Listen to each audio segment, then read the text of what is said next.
And, I had a talk with, and I agreed to just shut up. Kay Bong, I don't know why, but I had a talk with Secretary Yasay, and here's a guy, his name is Russell. If we can just tone down our rhetorics. Alam mo, hindi ako nag-una nitong away na to eh. Ang nag-una sila. Remember, punot dulo nito, yung election, I made a comment, a narration of an actual event which happened in Davao, and which was covered by all media outlets there. Tapos, the ambassador said something not very nice. You are not supposed to do that because in an election of another country, you should be careful with your mouth.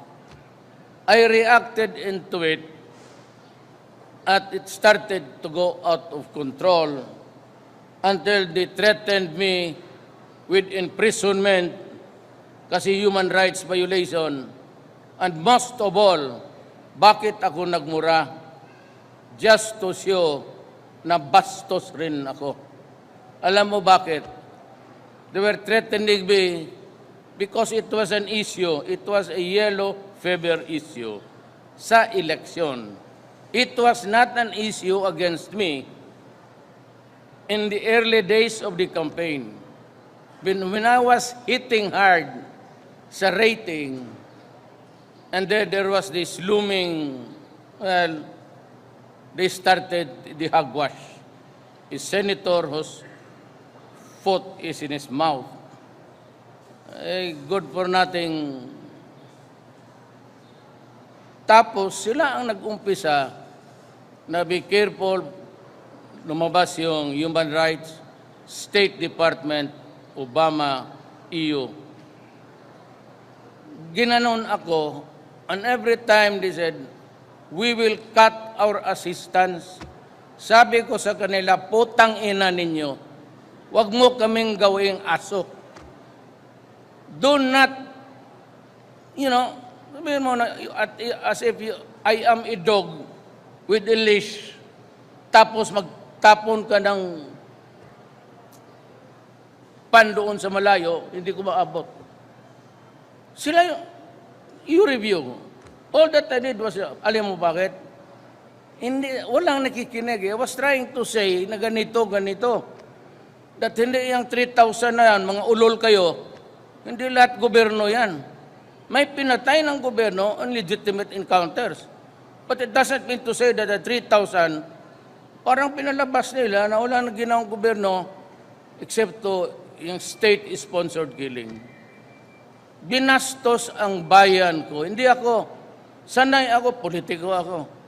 And so what if hindi sila believe sa akin? Hindi naman ako believe sa kanila. What yung pagsabi every time that they make a comment about human rights, which is really sinasakyan ng mga gago dito, pinapalaki nila. Maybe itong elite, pati itong mga mayaman sa mundong ito dito sa Pilipinas, ayaw sa akin. Let's say kayo, ayaw ko rin sa inyo. Kahapon, tumawag si Secretary Yasay. Nandito raw ito siya. Ang sabi nag-usap daw sila, sabi na, if we can just tone down our rhetorics against the So huwag ninyo akong ganunin. Every time sabihin, they threaten us lang, pati itong iyo. Akala mo mas bright kayo sa atin. Tapos sabihin na, be careful, we will put you in prison. Putang ina, subukan mo. Now, what did I do to China? I went there just being nice. O, tingnan mo ang lumabas. Duterte sparks international stress. Ito, nakaliit-liit kung tao at mag-stress. Nervyoso kayo. Kasi guilty. Wala man akong ginawa sa China. Nag-usap kami. And so there's a lot of speculation. Sabi ko, look at Section 7, Article, it states it very clearly. I urge every one of you that the Philippines shall follow an independent foreign policy and putting at most of the time the best interest of the nation. Sinunod ko lang yun. Ginawa nervyoso. Duterte sparking international distress. Pakialam ko sa Afrika. International. Yun ang ayaw ko na sana. Pero nung nabasa ko ngayong umaga, I promise the Secretary, nabasa, sabi ko ito mga Amerikano, buang talaga. Yung style, kita nga maglakad dito, kala mo sino?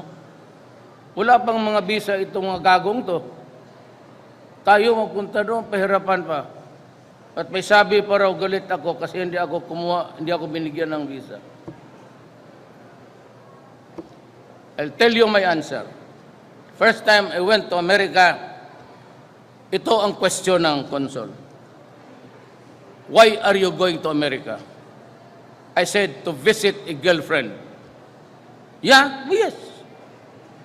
Tapos sabi niya, what if you decide to marry the girlfriend and you do not go back here to the Philippines? Mr. Consul, even if you grant me a multiple lifetime visa, and even if you give me $50,000, I will not go there anymore. I'll stay here in the Philippines.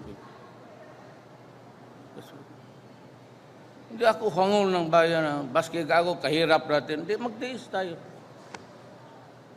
Do not dangle me about America. What is it? Nagkagulo-gulo na nga kayo doon eh. Why should you go there?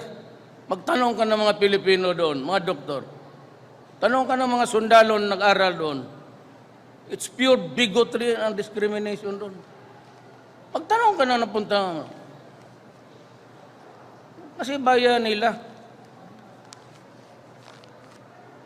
Kaya sabi niya, separate. Well, separate, yes. You have the EDCA. Well, forget it.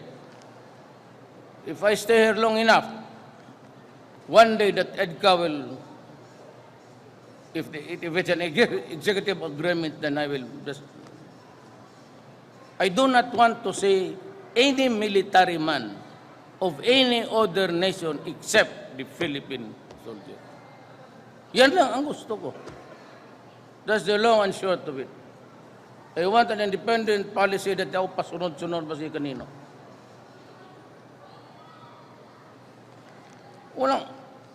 Sabi ko, wala na, tahimik na ako. Russell says, Duterte comments causing worries in business communities. Di, magsilayo kayo. Magtiis kami. We will recover, I assure you. We will live and survive. We have gone through the worst of times in this planet. Tapos isang comment niya, RP China reapproachment should not come at the expense of the US. Napakabilis ng Malaysia ng mga gago. Wala kami pag-usapan sa China kung hindi paano magluto ng siupaw na maganda pati chapsoy. Eh kung maibigay ang China, di pasalamat, eh di wala, di wag. Ito naman, Goldberg says US remains strongly committed to the defense of the Philippines. There will be no wars anymore. Sino ba ipapagagira sa atin? China? What will they get? Japan? Anong defense?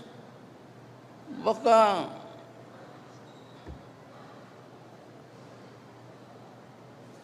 they want to talk about the boogeyman of war. Stop that shit. Nobody is interested in wars anymore. And if there is a fight, you fight your wars. Do not include mine. During the time when Manila was to be taken back by the Allies, they carpet bombed Manila. Hindi ang Hapon sila. The welcome-backing American forces. 200,000 died here. Ang Manila talaga flattened. So just in 2 days of bombing. Plus the massacre. You know, before we can move forward, Mr. America, there are things, so many things around. The massacre of the Filipinos before. These are historical hurts that would never go away. Depende na lang kung makapresidente ang Pilipinas na tota ninyo. You count me out. I am not one of you. I am not also a tota of any country. Mind you, only ang pwede lang magtuta sa akin ang Pilipino. Period. Walang iba. So, that's my parting statement. Yes. Pag hindi ako pinaland ng Japan, balikan kita dito. Yan. Just to complete, sir, yung thought nyo about EDCA, are you close to rescinding it? Because you mentioned that you want to see nobody except the Filipino soldiers on our soil. Ito, pumunta itong maybe to talk to me. Dito, mag-usap kami. Yan, dalawa lang kami. Isang kwarto. I don't want anybody else.